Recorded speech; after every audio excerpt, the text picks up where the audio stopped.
বিসমিল্লাহির রহমানির রহিম। আমার চ্যানেলে আপনাকে স্বাগতম।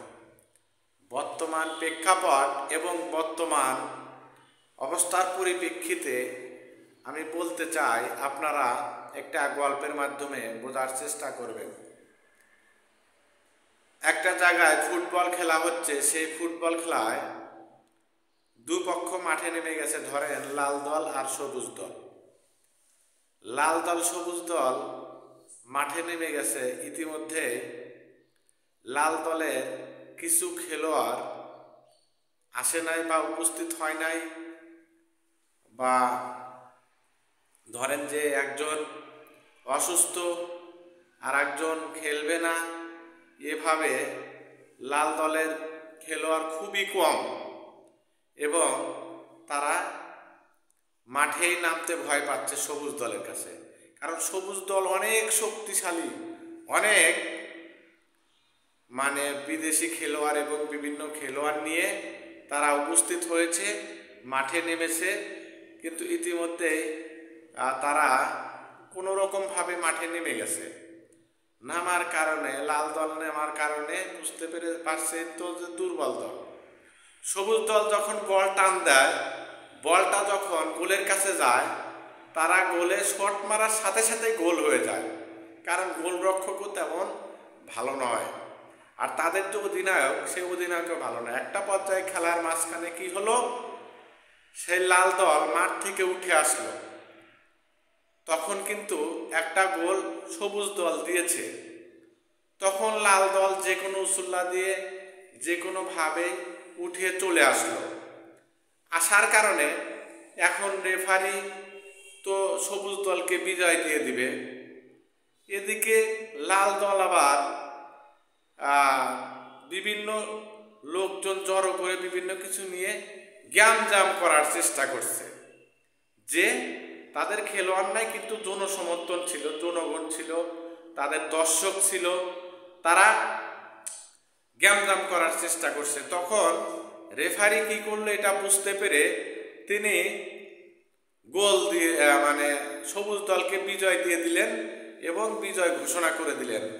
এখন সবুজ দলের যে বিদেশি খেলোয়াড়গুলো ছিল এবং ভালো মানের খেলোয়াড়গুলো ছিল, তারা ইন্টারভিউতে এসে বা বিভিন্ন মানুষ প্রশ্ন করছে, তাদের প্রশ্নের উত্তর দিচ্ছে যে আপনারা তো বিজয়ী হলেন, আজকের খেলাটা আপনারা ভালো খেলেছেন কি খারাপ খেলেছেন এটা নয়, আপনারা বিজয় হয়েছেন।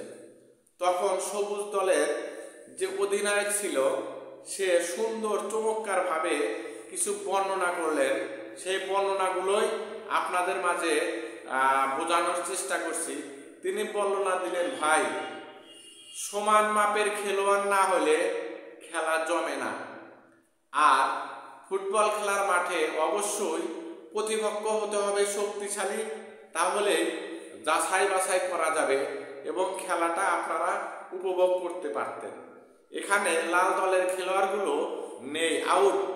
লাল দল আউট হয়ে গেছে।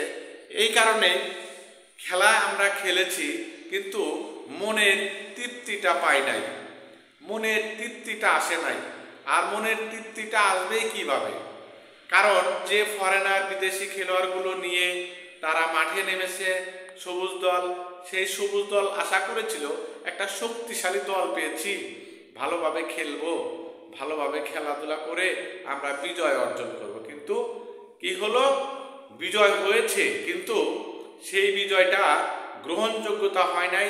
মানুষের মধ্যে কোনো আলোচনা নেই, মানুষ বলছে যে এটা কোনো খেলা হলো, এই খেলায় কিভাবে জিতবে আপনারা বুঝে নেবেন। আজকের বর্তমান প্রেক্ষাপটে কিন্তু লাল দলের মতোই একটা দলের অবস্থা, একটা দলের পরিস্থিতি, তাদের এই অবস্থা। আর সবুজ দল বিজয় অর্জন করে যে খুশিতে আত্মহারা মাতহারা হয়েছে, সেটা কিন্তু বিজয় হলেও বিজয় নয়।